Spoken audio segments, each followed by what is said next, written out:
নজর রাখবো যে খবরের দিকে। সরাসরি সংসদীয় দলে এবার ফাটলের আশঙ্কা। দলীয় সাংসদদের একাংশের মধ্যে তৈরি হচ্ছে কি ক্ষোভ। সাংসদদের মান ভাগাতে দিল্লিতে তড়িঘড়ি অভিষেক বন্দ্যোপাধ্যায়ের উপস্থিতি। গতকালই তিনি পৌঁছে যান একেবারে দিল্লিতে। তৈরি হতে পারে নয়া সংসদীয় দল। আজ দিল্লির পথে রওনা মমতা বন্দ্যোপাধ্যায়ের। সোমবার বৈঠক রয়েছে ইন্ডিয়া জোটের। শনিবার দুপুরেই কেন দিল্লির পথে একা অভিষেক, প্রশ্ন উঠছে ইতিমধ্যেই একাধিক। আমরা দেখেছি যে ইতিমধ্যেই বিরোধী দলে উঠে আসে চৌঠা মের পর তৃণমূল কংগ্রেস, এবং সুই জালিয়াতি কাণ্ডে কার্যত তৃণমূল কংগ্রেস ভেঙে খান খান। বিদ্রোহী তৃণমূল কংগ্রেস এই মুহূর্তে বিধানসভায় বিরোধী দল, এবং বিধায়করা ৮০ জন বিধায়কের মধ্যে ৫৮ জন বিধায়ক ইতিমধ্যেই বিদ্রোহী তৃণমূল কংগ্রেসে তারা নাম লিখিয়েছে।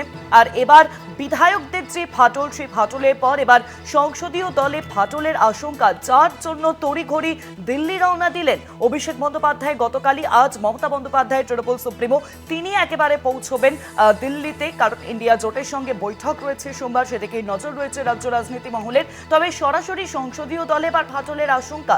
দলীয় সাংসদদের একাংশের মধ্যে তৈরি হচ্ছে কি ক্ষোভ। সাংসদদের মান ভাঙাতে দিল্লিতে তড়িঘড়ি অভিষেক বন্দ্যোপাধ্যায়। তৈরি হতে পারে নয়া সংসদীয় দল, প্রশ্ন একাধিক।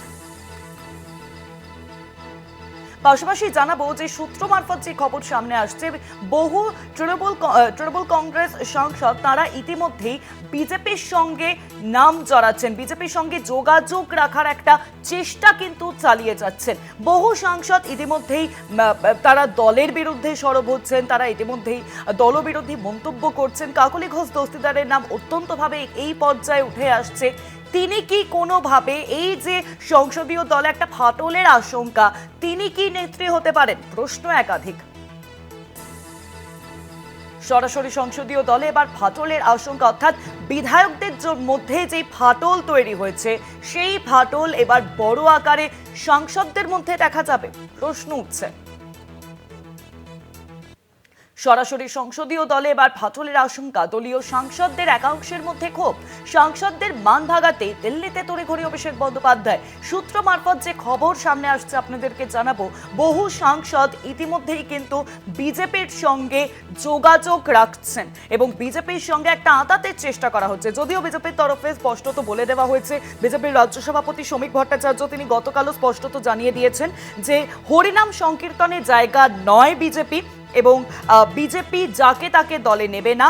দলবদলুদের কোনো রকম কোনো জায়গা নেই। কেউ যদি আসে তাদের আপ্যায়ন করা হবে, কিন্তু দলে তাদের জায়গা দেওয়া হবে না। অর্থাৎ চৌঠা মের পর যে বিষয়টি স্পষ্ট করে দেওয়া হয়েছিল বিজেপির তরফে, দলবদলুদের জন্য কোনো রকম কোনো জায়গা নেই বিজেপিতে, গতকাল শ্রমিক ভট্টাচার্য আবারও সেই বিষয়টি আরও স্পষ্টত জানিয়ে দিয়েছেন। এবং এখানেই প্রশ্ন উঠছে, বিধায়কদের মধ্যে যে ভাঙন হয়েছে, এবং বিধানসভায় তৃণমূল কংগ্রেস ভেঙে বিদ্রোহী তৃণমূল কংগ্রেস গঠন হয়েছে, বিরোধী দল হিসেবে বিদ্রোহী তৃণমূল কংগ্রেস উঠে এসেছে বিধানসভাতে, এবং সেক্ষেত্রেই প্রশ্ন উঠছে এবার কি সংসদীয় দলেও ফাটলের আশঙ্কা তৈরি হচ্ছে। তাই জন্যই কি দলীয় সাংসদদের একাংশের মধ্যে একটা ক্ষোভ তৈরি হচ্ছে। সাংসদদের মান ভাঙাতেই দিল্লিতে তড়িঘড়ি উপস্থিত হচ্ছেন অভিষেক বন্দ্যোপাধ্যায়।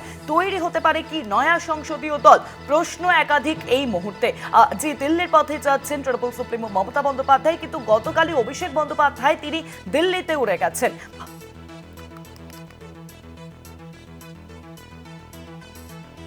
ফোন লাইনের সঙ্গে রয়েছেন রাজ্যসভার বিজেপি সাংসদ রাহুল সিনহা। রাহুল বাবু, আপনাকে স্বাগত।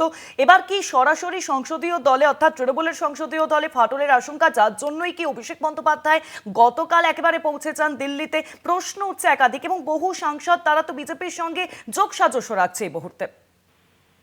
দেখুন, বিষয় হচ্ছে তৃণমূল কংগ্রেস যে ভেঙে যাচ্ছে বা ফাটল যেটা এখন দেখা দিচ্ছে, তার মূল কারণ অভিষেক ব্যানার্জি। অভিষেক ব্যানার্জির ওপরই সমস্ত তৃণমূল কংগ্রেসের কার্যকর্তাদের ক্ষোভ। আর সেই অভিষেক ব্যানার্জির সমস্ত কুকর্মে মমতা ব্যানার্জি পুরোপুরি দুহাত তুলে আশীর্বাদ দিয়ে রেখেছে। এটাই তৃণমূলের নিচু থেকে ওপর পর্যন্ত কার্যকর্তাদের ক্ষোভ। অতএব অভিষেক ব্যানার্জি বাধ্য হয়ে ছুটে গিয়েছেন যদি কোনোভাবে শেষ পর্যন্ত ফাটলকে মেরামত করা যায়, ভাঙন রোধ করা যায়।